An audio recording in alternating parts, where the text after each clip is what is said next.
Bonjour, bonjour! Une nouvelle vidéo de correction d'exercice. Donc une fois de plus, si vous n'avez pas cherché l'exercice, passez votre chemin. Je ne veux pas vous voir. Allez, vous allez tout de suite gratter. D'accord? J'ai pas dit que vous avez fait tous les exercices, hein, mais cherchez. D'accord? C'est super important. Cherchez pas les exercices, ça sert juste à rien de regarder ça, honnêtement. C'est pour vous que je dis ça. Hein. Moi, ça me fait des vues, mais non, le faites pas.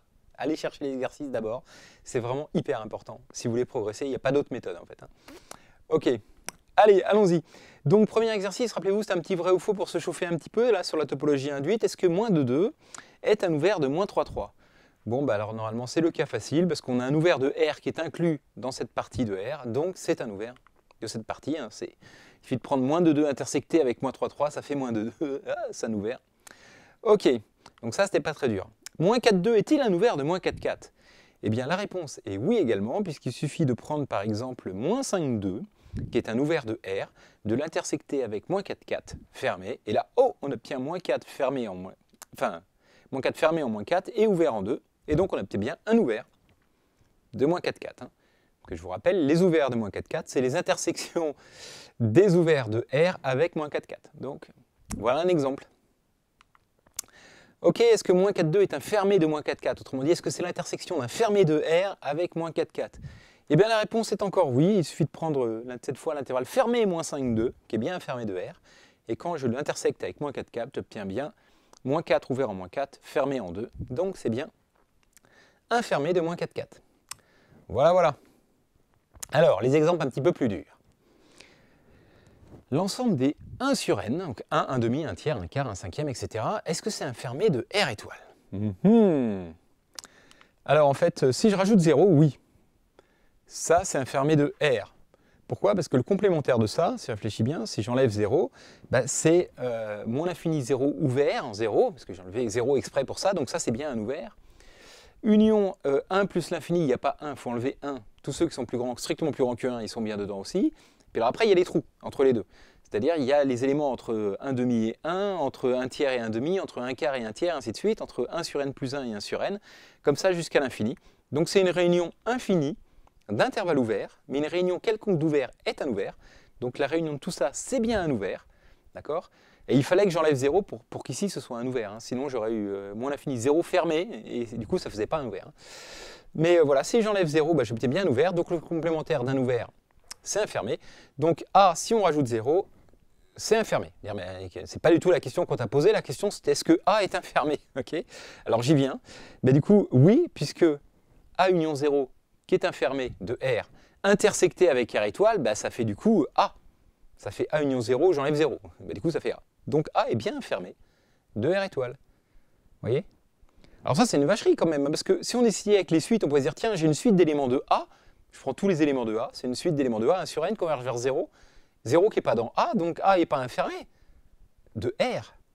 Parce que 0, il est dans R, mais il n'est pas dans R étoile. Vous voyez, pour dire si un élément, une partie A est un fermé de E, ça veut dire si je prenais une suite UN d'éléments de A qui convergeait vers un élément L de E, d'accord? Alors, voilà, bref. Là, je ne peux pas prendre 0, parce que c'est dans R étoile. Il n'y a pas 0. Donc cette suite-là, en fait, elle n'a pas de limite. La suite 1 sur n d'éléments de A dans l'ensemble R étoile. Donc c'est pas une suite qui converge. Voilà, donc, voilà, bref. Donc c'est subtil, hein, vous voyez, là on touche du doigt les petites particularités, les petites subtilités de la topologie qui fait que la topologie c'est dur, il y a une raison, hein, bah, elle est là, vous voyez, par exemple. Ça c'est vraiment des subtilités balèzes, quoi. Ok. Alors ensuite, bon, bah, l'ensemble A, est-ce que c'est un ouvert de R étoile? Alors, dans les espaces vectoriels normés, on a vu qu'on ne pouvait pas être à la fois ouvert et fermé. Dans R étoile, c'est pas clair. On ne sait pas trop. Hein. D'accord? Donc, du coup, il faut regarder, quoi. Est-ce que ça, c'est un ouvert? Bon, mais alors, c'est pas très dur, parce que je vous rappelle que si c'est un ouvert, ça veut dire que, bah, du coup, c'est l'intersection d'un ouvert de R avec R étoile. D'accord? Or, un ouvert de R, bah, c'est une réunion d'intervalles ouverts. Ok, ça on l'a déjà vu. Hein. Mais bon, bref, même si je prends juste voilà, un intervalle de R, bref, l'intersection avec R étoile d'un ouvert de R, donc c'est cet ouvert de R où j'enlève 0. Ok?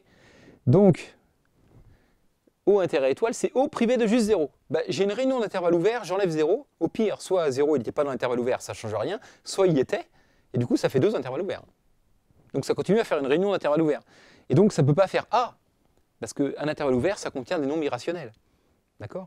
n'importe quel intervalle ouvert contient des rationnels et des irrationnels, on l'a déjà vu, et du coup, bah, ça ne peut pas être égal à A. Voilà. D'accord? Donc, bon. C'était pas très très dur. Ok, donc c'est pas un ouvert. Ok. Ensuite, est-ce que 1 sur n appartient à étoile, est un ouvert de Q? Ok. Ah, alors ça, c'est un petit peu plus subtil. Okay, parce que voilà, c'est bon, c'est pas tellement plus dur, mais bah, je prends cette fois, tiens, prenons par exemple 1 appartient à A. Je fais des raisonnements différents à chaque fois pour montrer les différents raisonnements, hein, parce que, bon bref. Et je prends une boule de centre 1 de rayon R. Alors qu'est-ce que c'est qu'une boule de centre 1 de rayon R? Dans R, c'est ça, ok? Donc intersecté avec A, ça pouvait pas faire, enfin, bref. Intersecté avec Q cette fois, ok? Donc là, c'est ça, une boule de Q, hein, parce que je suis dans Q, une boule d'éléments de Q, c'est l'intersection des boules dans R intersectée avec Q. Okay. Et donc, si A est un ouvert de Q, ça veut dire que tout point de A contient, il existe une boule ouverte, d'accord, de rayon assez petit, qui est inclus dedans. Okay. Et donc, ça voudrait dire qu'il existe un R assez petit tel que l'intervalle 1 moins R 1 plus R intersecté avec Q est inclus dans A. Mais cette boule-là, elle contient d'autres rationnels, elle contient des rationnels entre 1/2000 et 1. Vous voyez, tous les rationnels qui sont tout proches de 1, 1 moins 1 sur 1000 ou 1 sur 1 sur 10 000, ça dépend de R, mais en tout cas pour tout R, il existe des rationnels tout proches de 1, et donc qui sont dans 1/1 ouvert, et donc qui ne sont pas dans A. D'accord? Donc cette boule n'est pas inclue dans A. Ok. Et donc il suffit de trouver, pour que ce ne soit pas un ouvert, il suffit de trouver un élément pour lequel ça ne marche pas. Vous savez, si une partie est un ouvert, c'est pour tout élément, il existe une petite boule ouverte autour de lui inclus. Bon, bah, pour 1, il n'y en a pas, donc ce n'est pas un ouvert. Voilà un autre raisonnement. Ok? Et alors maintenant, est-ce que c'est un fermé de Q? C'est un fermé de R, est-ce que c'est un fermé de Q? Bah, la réponse est non. Pourquoi? Parce que cette fois, il y a 0. C'est le truc important. Donc, dans Q, il y a 0. Donc je peux prendre la suite des éléments de A, la suite des 1 sur n plus 1 pour n appartient à n. Voyez, donc, j'ai changé pour que je puisse prendre n égale 0 pour que la suite soit définie pour tous les termes, mais bon, ça des détails. Donc la suite 1, 1 demi, 1 tiers, 1 quart et tout, c'est une suite d'éléments de A qui convergent vers un élément de Q, 0, il est dedans. R étoile, tout à l'heure, j'étais bloqué, mais là, maintenant, je peux. Donc là, elle converge vers 0. 0 n'est pas dans A, donc A n'est pas infermé. Parce que infermé, je vous rappelle, hein, c'est une suite d'éléments de A qui convergent dans l'ensemble E, alors la limite est dans A, si A est fermé. 0 n'est pas dans A, donc A n'est pas infermé. Voilà, clac. Donc là, A, c'est ni un ouvert, ni un fermé de Q. Ouais, c'est juste, je vous rappelle, c'est pas forcément l'un ou l'autre hein, non plus. Voilà, petit piège. Ok, allez, exercice 6.2. Alors allons-y, donc on prend deux parties de E, A et B, et prend une partie de A inter B. C qui est à la fois inclus dans A et dans B, et dans l'intersection des deux, d'accord? Donc voilà, donc on suppose que C est un ouvert de A et de B pour les topologies induites sur chacune de ces parties. Okay, prouver que C est un ouvert de A inter B et que C est un ouvert de A union B. Alors on connaît, on va écrire la définition. C est un ouvert de A, je vous rappelle, ça veut dire que C est la trace d'un ouvert de E sur A. Autrement dit qu'il existe U, un ouvert de E tel que C, c'est U inter A. C est un ouvert de B, ça veut dire qu'il existe V, un ouvert de E tel que C égale V inter B. Mais du coup, C c'est l'intersection de ces deux trucs-là. Bah, C c'est C inter C, donc c'est U inter A inter V inter B. Ok, alors ça, vous voyez, l'intersection c'est associatif, on peut mettre ça un peu dans l'ordre qu'on veut. Ça c'est U inter V intersecté avec A inter B. Ok. Et bah, du coup, ça, U inter V, c'est un ouvert de E. Et donc, U inter V inter A inter B, c'est un ouvert de A inter B. C'est la trace d'un ouvert de E sur A inter B, donc c'est bien un ouvert de A inter B. Ok. Car U inter V, l'intersection de deux ouverts de E, c'est un ouvert de E. Voilà, pour la réunion, ben, c'est pas très dur non plus, c'est un petit peu plus, il faut faire un petit peu d'imagination, parce qu'au début, moi j'avais pris, bah, du coup c'est la réunion de ça et ça, puis je m'en sortais pas très bien. Donc voilà, c'est un peu plus subtil. Si vous avez cherché, vous le voyez. Et si vous n'avez pas cherché, bah, il faut pas regarder. Donc si vous regardez, c'est que vous avez cherché. Bref. Donc l'astuce, c'est de dire que bah, C, il est inclus dans l'intersection de U avec A union B. Bah oui, parce qu'il est dans U inter A. Donc il est dans U inter A union B. Je grossis cet élément, voilà. Et c'est V inter A, donc c'est inclus dans V intersection avec A union B. Donc il est inclus là-dedans, il est inclus là-dedans, il est inclus dans l'intersection des deux. Donc il est inclus dans l'intersection de U et V intersecté avec A union B. D'accord? Parce que ça intersecté avec ça, ceux qui sont dans U et dans A union B, et dans V et dans A union B, c'est ceux qui sont dans U et dans V et dans A union B. Ok? Jusque-là, bon, j'espère que ça va. Réciproquement, maintenant, si je prends un élément qui est dans U et dans V et dans A union B, dans A ou dans B, alors c'est quoi la réunion de ça? Je peux développer la réunion, vous voyez, c'est ceux qui sont dans U, dans V et dans A, ou ceux qui sont dans U et dans V et dans B. Donc c'est U inter V inter A, union U inter V inter B. Mais U inter V inter A, bah, c'est inclus dans C, puisque U inter A est inclus dans C. Donc je fais C inter V, c'est inclus dans C. Ça, V inter B, c'est dans C, ça c'est U inter C, donc c'est inclus dans C. Donc ça c'est inclus dans C, ça c'est inclus dans C, la réunion des deux est bien inclus dans C. D'accord? Et donc finalement j'ai l'égalité, C est égal à U inter V intersecté avec A union B. D'accord? Or, donc U inter V c'est un ouvert de E, intersecté avec A union B, C c'est bien un ouvert de A union B. Par définition, c'est la trace de l'ouvert U inter V sur A union B. Et donc voilà, ça prouve bien que C est un ouvert de A union B. Bravo à ceux qui ont réussi. Allez, maintenant la topologie induite sur Q. On va regarder un petit peu ce truc-là. Donc, on prend Q, muni de la topologie induite par la topologie usuelle de R. Hein, donc, les boules de Q, c'est les boules de R intersectées avec Q, etc. Soit un petit Q dans grand Q, est-ce que petit Q est un ouvert? Est-ce que c'est un fermé? Singleton, un Q, est-ce que c'est un ouvert de Q? Est-ce que c'est un fermé de Q? Ok, alors regardons. Bon, moi, je prends une boule ouverte de centre R. L'intervalle autour de Q de rayon R, donc la boule de centre Q de rayon R, c'est l'intervalle Q-R, Q plus R, intersecté avec Q. Ça, c'est la boule dans Q, d'accord? Est-ce que c'est inclus dans Q? Ben non, ça contient une infinité de nombres rationnels, ça, si R est strictement positif. D'accord? Donc l'intersection de ça avec Q, autrement dit la boule de centre Q de rayon R, ça ne contient pas juste Q. D'accord? Il n'y a pas de boule ouverte qui soit inclue dans singleton Q. C'est pas possible, ça déborde tout le temps. Okay? Ça contient d'autres rationnels que ça. Donc singleton Q n'est pas un ouvert de Q, puisque pour son seul élément qui est Q, il n'existe pas de boule ouverte complètement inclue dans singleton Q. Donc par définition, ce n'est pas un ouvert. Okay? Pour la topologie métrique, voilà, donc ça ne marche pas. Ok. Bon, maintenant, est-ce que c'est un fermé? Bah, je prends une suite constante qui est égale à Q. Bah, elle converge vers Q. Et la subtilité, c'est qu'elle converge uniquement vers Q, puisque je suis dans un espace métrique, vous savez. Et donc, un espace métrique est séparé. Et donc, les suites admettent une limite unique. Donc, une suite qui est constante égale à Q, elle converge vers Q et uniquement vers Q. D'accord? Donc, Q est bien un fermé de Q, puisque je vous rappelle, hein, que pour un fermé, ça veut dire que si je prends une suite d'éléments de Q qui convergent, alors elle converge vers un élément qui est dedans. Hein. Bon, ben voilà. D'accord? Il n'y a pas d'autre suite à éléments dans singleton Q que les suites constantes égales à Q.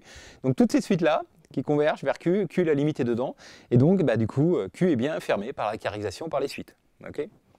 Bon, j'aurais pu démontrer que le complémentaire était ouvert, hein, prenant un truc différent de Q, une boule de rayon, la différence divisée par 2, c'était pas dur non plus. Mais enfin, voilà, il y a plusieurs méthodes, quoi. Q est-il discret? Bah, donc là la réponse est non, puisque singleton Q n'est pas un ouvert de Q, donc il existe des parties qui ne sont pas des ouverts. Voilà. Voilà, ça c'est pas très dur, parce que je vous rappelle, c'est équivalent à dire qu'on est discret, à dire que toutes les parties sont des ouverts, donc les singletons aussi sont des ouverts, et c'est équivalent à dire que tous les singletons sont des ouverts d'ailleurs. Enfin bon. Ok, donc ça va. Montrer que O admet une base de voisinage qui sont à la fois ouverts et fermés. Ah, alors ça c'est un petit peu plus subtil. C'est pas O, c'est 0. Alors, c'est vrai pour n'importe quel rationnel en fait. Hein. J'ai pris 0 pour simplifier, mais en fait, n'importe quel rationnel amène une base de voisinage qui sont à la fois ouverts et fermés. Alors, bon, déjà, on sait que l'ensemble des boules ouvertes, centrées en 0, ça constitue une base de voisinage. D'accord? Hein, ça, on l'avait bien expliqué, j'espère qu'on a vu la définition des bases de voisinage dans le chapitre 5. Ok, on peut prendre que les boules ouvertes centrées en 0 dans un espace métrique, ça fait une base de voisinage. Ok, donc, maintenant, je prends un rayon rationnel, d'accord, strictement positif. Bah, il existe au moins un irrationnel de R dans 0R. Ok? Jusque-là, bon, tu vas me dire, d'accord. Et alors, donc je l'appelle petit r, cet irrationnel.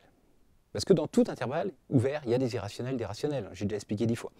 Ok, donc la boule de centre 0 et de rayon R, qui est moins RR intersectée avec Q, elle est bien inclue dans la boule ouverte moins RR intersectée avec Q, okay, qui est la boule de centre 0 et de rayon grand R dans Q1.